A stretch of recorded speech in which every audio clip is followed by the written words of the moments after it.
Look at her, too fragile to even carry her own weight, the sergeant sneered, his words slicing through the hot morning air. Cruel laughter echoed as his boot drove her face into the dirt, grinding her down while the recruits watched with eager eyes. Dust filled her lungs, shame burned across her skin, and for a fleeting moment it seemed their mockery had won. But then, silence. In one fluid motion, the same sergeant was suddenly gasping for breath, caught in the iron grip of the very woman they had dismissed. The yard fell silent, disbelief etched on every face. In that instant, the truth revealed itself, etched in silence, carved into every stunned face, and impossible to ignore. The sun rose mercilessly over Fort Halden, painting the yard in tones of burning gold and gray dust. By day 27 of the Special Operations Selection Course, the once crowded field of 100 hopefuls had been whittled down to fewer than half. Those who remained stood rigid in the oppressive heat, sweat running down the ridges of their uniforms, bodies already pushed far beyond what most human beings could endure. Every face carried the hardened look of someone who had survived nights of forced marches, endless drills, and mind games designed to break them. Every face except one. Aria Calder stood near the back of the formation, her posture intentionally awkward, her uniform slightly ill-fitting, her frame a head shorter and far slighter than those around her. To the casual eye, she looked like a mistake in the system, someone who had slipped through the cracks of the recruiting process. She rarely spoke, never pushed herself to the front, and accepted isolation as though it were her natural condition. While the other recruits built a rough camaraderie through shared punishment, Aria remained an outsider, always alone. That was exactly how she wanted it. The man who despised her most was Sergeant Holt, a career trainer infamous for his brutal methods and cutting remarks. Holt embodied everything about the toxic culture Aria had been sent here to expose. He mistook cruelty for strength and humiliation for discipline. To him, Aria was not merely weak. She was an insult to the very idea of special operations. He circled her like a predator every chance he got, waiting for moments to remind the others what, in his view, weakness looked like. This morning, Holt's shadow fell across her boots. "Step forward, Calder," he barked, his voice slicing through the humid air. Aria obeyed without hesitation, though her steps were deliberately hesitant, as if she herself believed in the frailty he painted onto her. Holt turned to the formation. "This is what happens when standards get lowered. You see this? This is not a soldier. This is dead weight, and in combat, dead weight gets people killed." His words echoed across the yard, each syllable sharpened by contempt. The other recruits remained silent, secretly relieved that they were not in her position. A few smirked, some looked away, but none dared to speak for her. That was part of the design. Standing on the edge, Captain Rowan Vale observed in silence, clipboard resting against his arm. His calm, calculating eyes recorded not just Holt's theatrics, but the reactions of every recruit in the formation. He wasn't here to watch physical strength alone. He was watching character, though none of them knew it yet. Holt jabbed a finger toward Aria. "In the field, the enemy doesn't care about your feelings. They don't care about diversity. They care about one thing: finding your weakness and exploiting it. And this," his boot slammed the dirt near her feet, "this is weakness made flesh." Aria lowered her gaze, eyes deliberately blank. To anyone watching, she seemed humiliated, almost broken. Inside, she measured every detail: Holt's posture, the recruit's uneasy laughter, the captain's narrowed focus. She was enduring the role because this role was the test. The cruelty was not random. It was the mirror held up to see who would look away and who would act. The laughter stung, not because it pierced her, but because it revealed them.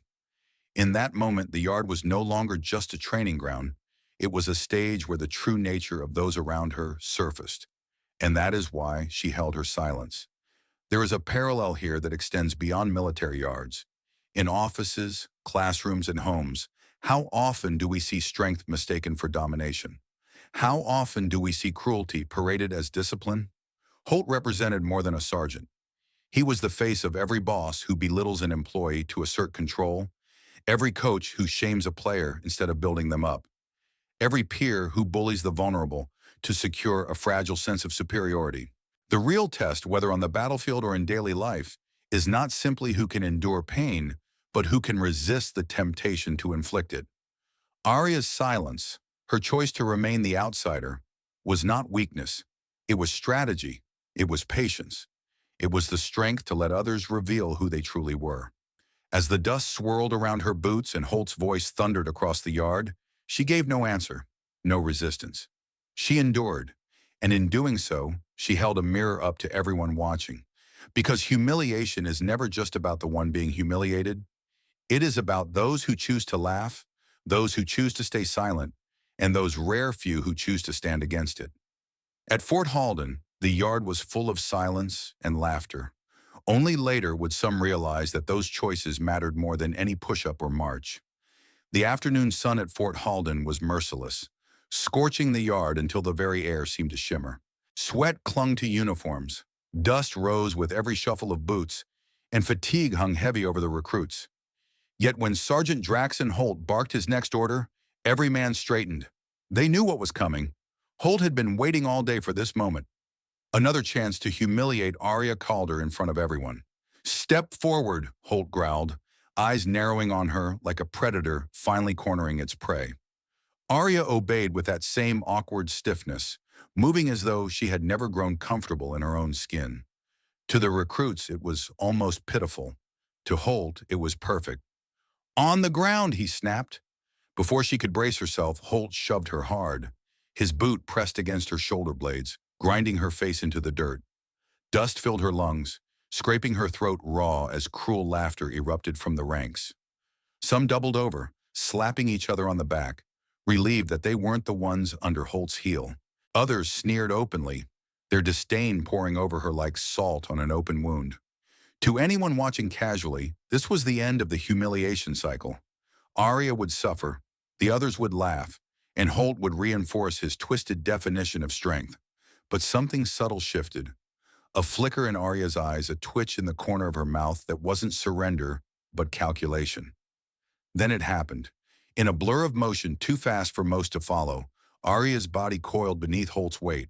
She shifted her hips, rolled against the pressure, and with a move drilled into her bones from years of unseen training, she snapped upward. Holt's balance vanished. 1 second he was standing tall, pressing her into the dirt. The next, he was flat on his back, choking as her arm locked tight around his throat. The laughter stopped instantly. Silence fell like a hammer. Dust swirled around them as Holt clawed at her grip, his face reddening, his boots kicking uselessly against the ground. Aria's smaller frame should have seemed powerless against his bulk, but the precision of her hold turned her into a steel trap. Every motion was exact, every ounce of leverage perfectly calculated. This was not desperation.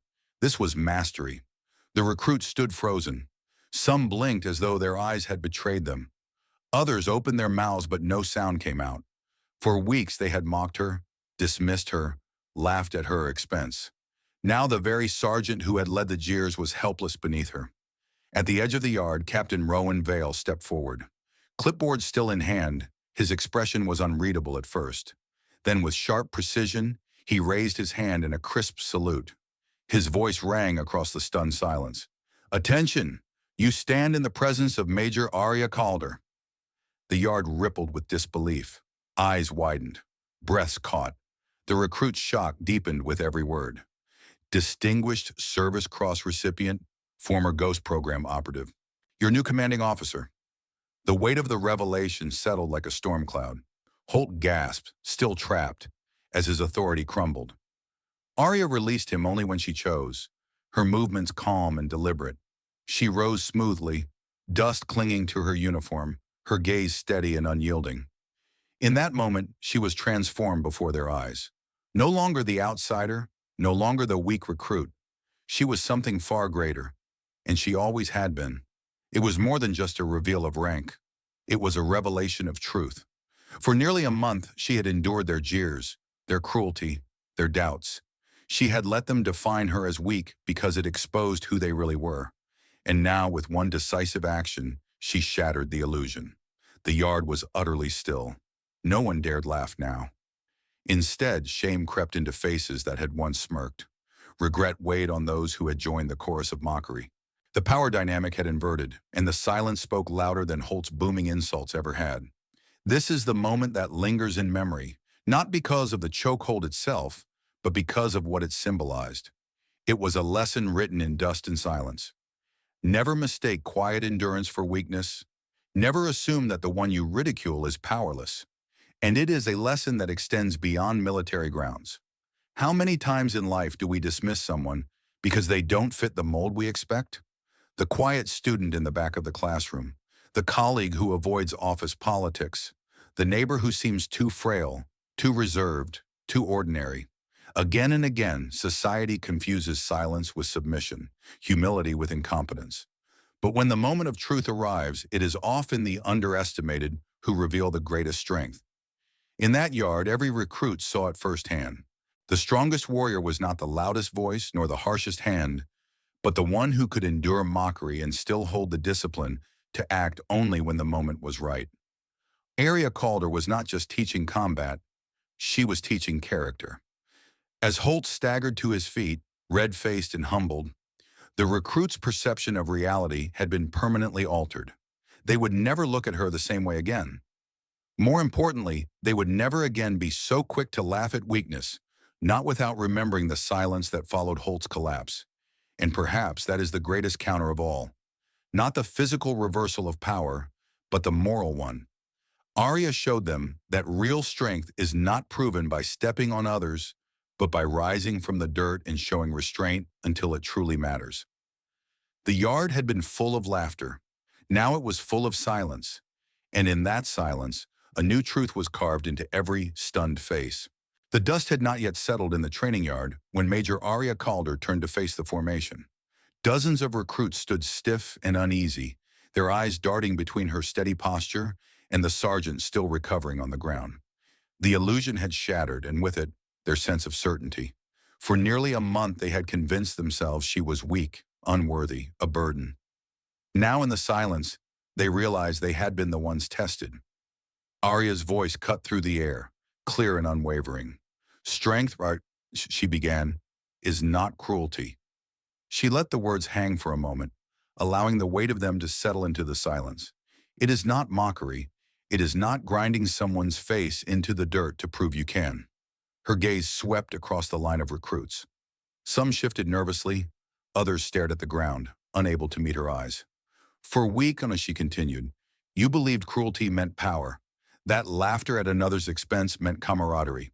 That silence in the face of injustice meant survival. But all it showed me was who you are when you think no one of importance is watching. A few faces reddened, shame obvious. Others hardened their jaws, unwilling to accept the sting of truth. Aria took a deliberate step forward, boots crunching against the packed dirt. This program has failed you, not because you lacked endurance, not because you lacked intelligence, but because the system taught you to confuse brutality with strength. And that, her voice sharpened, is the most dangerous illusion of all. She paused, then turned toward the recruits with measured precision. 3 of you resisted that illusion. A ripple of surprise moved through the group. Every man and woman stiffened, hearts pounding, wondering if they had been seen, remembered, measured differently than the rest. Aria lifted her chin. Nira Hassan, step forward. From the back of the formation, a young woman moved hesitantly, her dark eyes wide but resolute. She had once broken ranks to defend a teammate who was being ridiculed, a small act most had forgotten, but Aria had not. Darius Vale, step forward. A tall recruit emerged, his uniform streaked with dirt, his expression wary. He had once sacrificed half his water during a forced march, so another recruit on the brink of collapse could keep going. Finnian Cross, step forward. The last to move was the quietest of them all, a lean man with a sharp gaze. He had not shouted, not mocked, not played the cruel games. Instead, he had chosen to listen, observe, and offer help where it was most needed. The 3 recruits stood apart now, uncertain but proud, their shoulders straightening under the unexpected recognition. Aria faced the rest of the formation. The rest of you, dismissed. You are not ready. The words struck like a blow. Murmurs rippled through the ranks. Some clenched their fists in anger. Others looked away in humiliation. A few dared to glare, their pride wounded beyond repair. But none could challenge her authority now. She let the moment breathe, then continued, her tone colder, sharper. What I saw in this yard is not unique to you. It is a symptom of a broken system. For too long, we have trained soldiers to believe that intimidation equals discipline, that humiliation builds character, that the loudest, the cruelest, the most aggressive are the ones best suited to lead. Her eyes scanned the faces, each word cutting deeper than Holt's insults ever had. That lie does not end in the yard.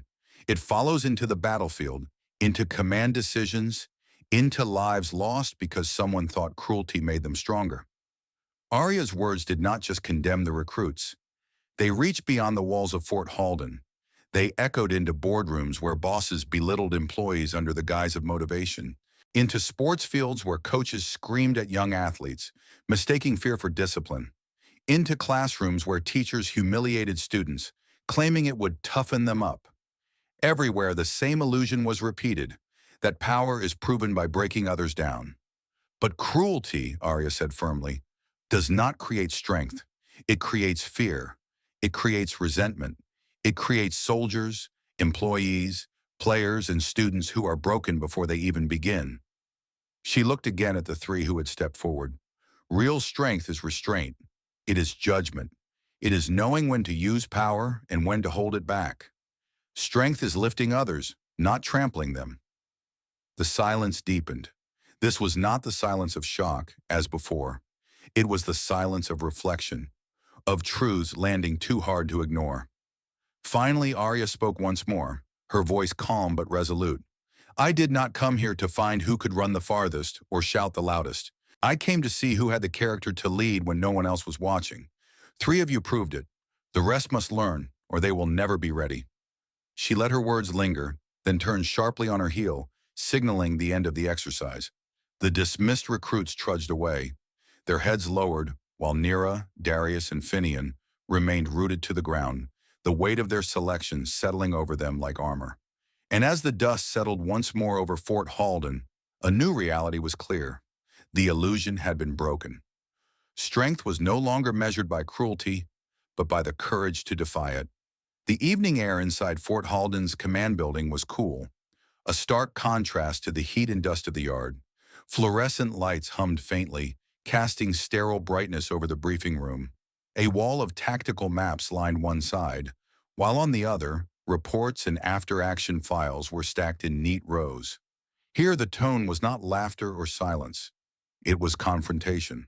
Major Aria Calder stood at the head of the table, her presence no longer hidden behind awkward posture or lowered eyes. She carried herself with the authority of one who had endured far worse than insults in a training yard. Beside her was General Selene Ardent, silver hair pulled into a tight knot, her sharp eyes glinting with the wisdom of decades.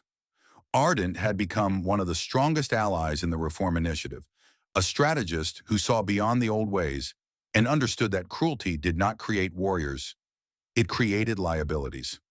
Across the table leaned Colonel Victor Rauth, his frame still imposing despite the lines of age carved into his face.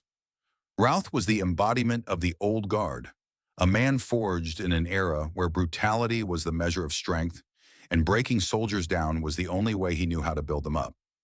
To him, Aria's presence was not just an irritation, it was an affront to everything he believed in. This experiment of yours, Rauth began, his voice a low growl, is dangerous. You're softening them, making them question instead of obey. Out there, hesitation gets people killed. Aria's gaze didn't waver. Out there, arrogance gets people killed. Soldiers who think cruelty equals discipline make reckless choices. And I've buried too many because of leaders who believed as you do. Rauth's jaw tightened. Special operations isn't a place for philosophy. It's about results. My methods get results. Aria reached calmly to the stack of folders before her. She slid one across the table. Results? Then explain this. Rauth's eyes flicked down to the file. Inside were after-action reports. Missions compromised, operators lost, decisions made under his command that had led to unnecessary deaths. Redacted in parts, but damning in their pattern. Aria's voice remained steady. 11 missions, 7 preventable fatalities. Patterns of hazing, of toxic leadership, of confusion in the field because soldiers feared their commanders more than the enemy. Tell me, Colonel, is that the result you're proud of? The room fell heavy with silence. General Ardent's gaze never left Rauth, her calm presence amplifying the weight of Aria's words. Rauth's fist clenched against the table. War isn't clean. Losses happen. Aria leaned forward, her voice sharper now. Losses happen, yes, but when they happen, because leaders mistake intimidation for training, that's not war. That's negligence. And you know it. For the first time, Rauth faltered. His mouth opened as if to retort, but no words came. The file in front of him, stamped with signatures from higher command, was evidence he couldn't dismiss. He shifted back in his chair, eyes narrowing, his authority wounded. General Ardent finally spoke, her tone measured but cutting. Colonel, the era of unquestioned brutality is ending. Our forces need leaders who inspire discipline, not fear. Major Calder is here because she represents the standard we must build toward, not away from. Rauth's glare swept between them. You think one decorated officer can erase decades of tradition? Aria straightened, her voice steady. Not erase. Replace. Build something better. Because tradition that destroys more than it protects isn't tradition worth keeping. The exchange crystallized what had been simmering beneath the surface for weeks. This was not just about training methods. It was about a cultural battle inside the heart of special operations. A war between old and new, cruelty and character, fear and respect. And it reflected a truth far beyond the military. In every sphere, business, politics, education, reform always met resistance from those who benefited from the old order. The CEO who thrived on intimidation resisted accountability. The coach who built his career on screaming at athletes clung to power by belittling. The politician who fed on division fought against unity because division gave him control.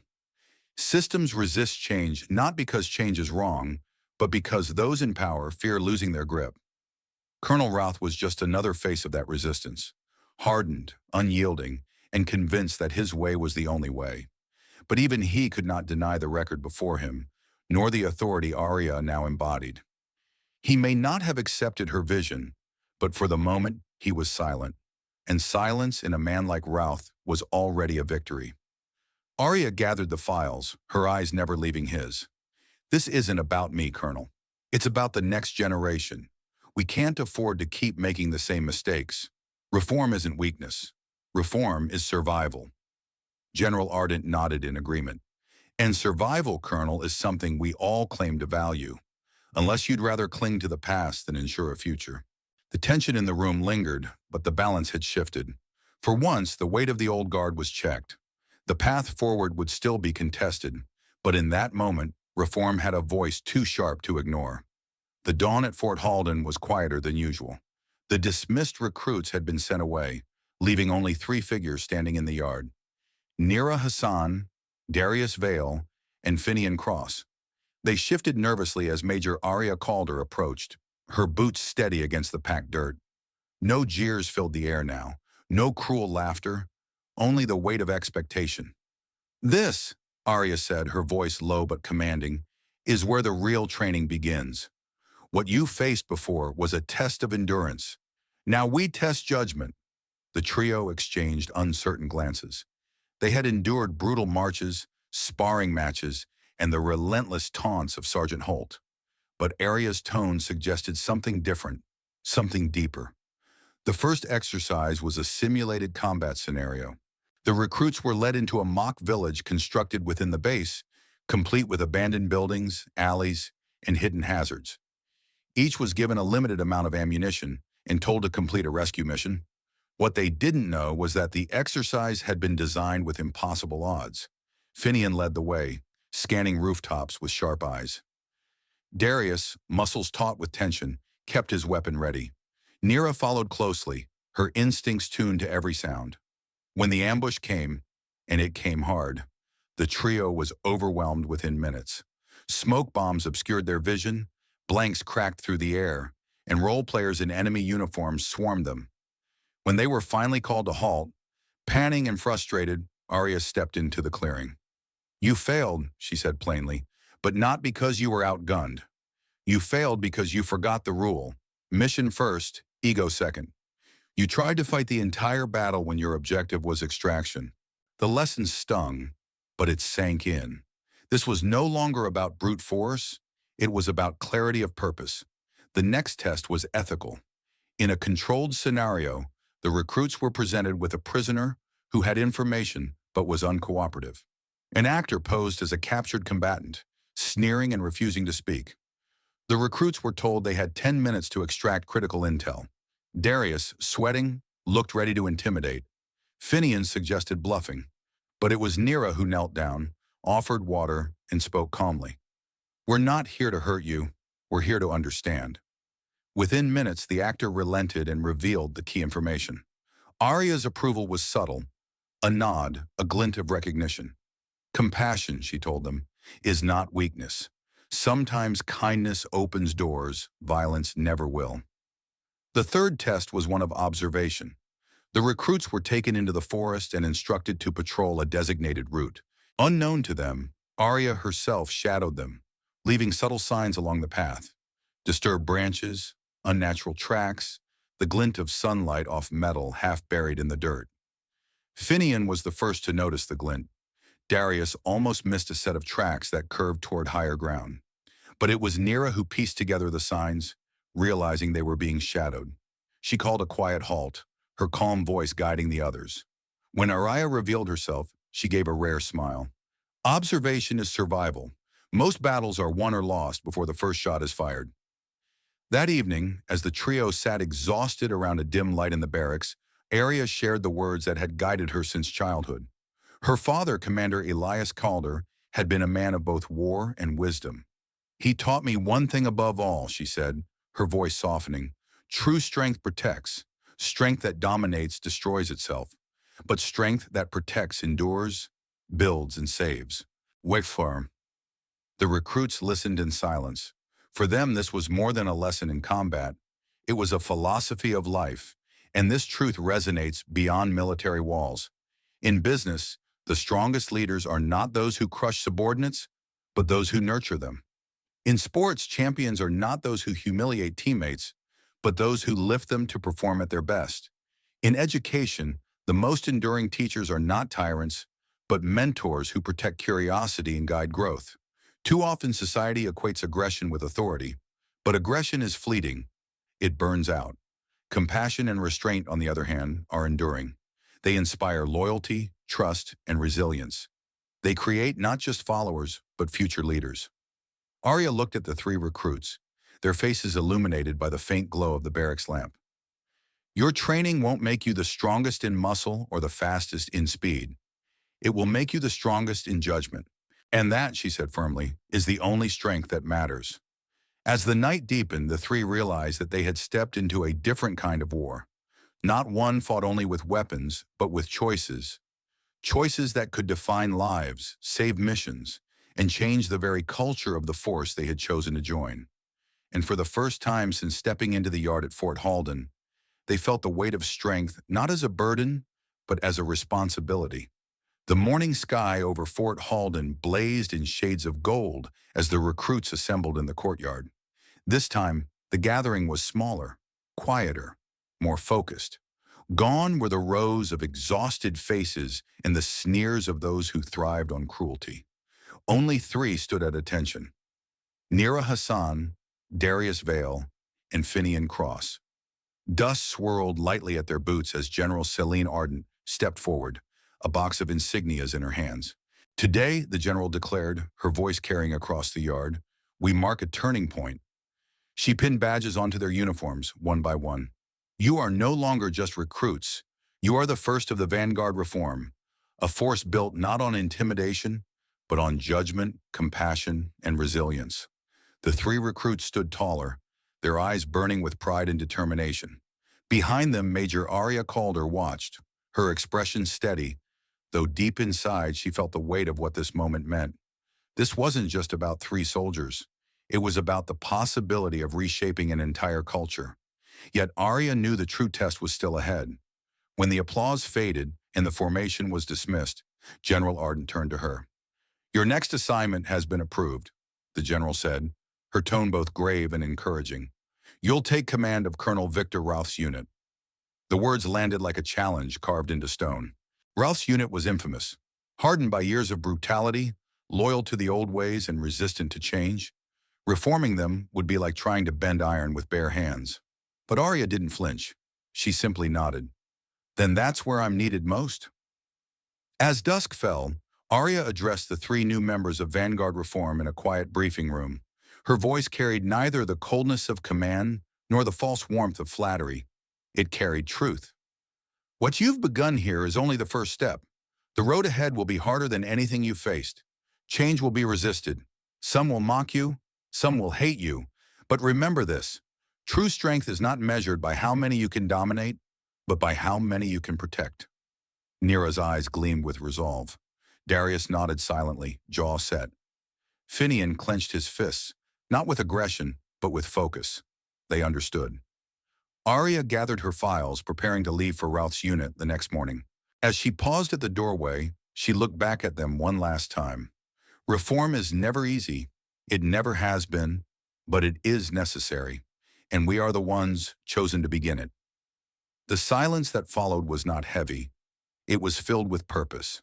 In the end, the story of Aria Calder is not only about soldiers on a dusty field, it is about us. In today's America, strength is often confused with volume, with domination, with the need to win every argument at any cost. Yet this story reminds us that true leadership, whether in the military, the workplace, or even at the dinner table, is measured by the ability to protect, to guide, and to lift others when it would be easier to tear them down. Think about it. How many times in our communities do we reward aggression instead of patience, or mock humility instead of honoring it? These are not just military lessons. They are life lessons. And perhaps that is the reform we all need. So I want to hear from you. Do you believe true strength lies in responsibility rather than domination? Have you seen moments in your own life where compassion proves stronger than control? Share your thoughts in the comments. Your perspective matters. Thank you for spending your time with this story. If it spoke to you, please like this video, subscribe to the channel, and join us for more untold stories of courage and hidden strength.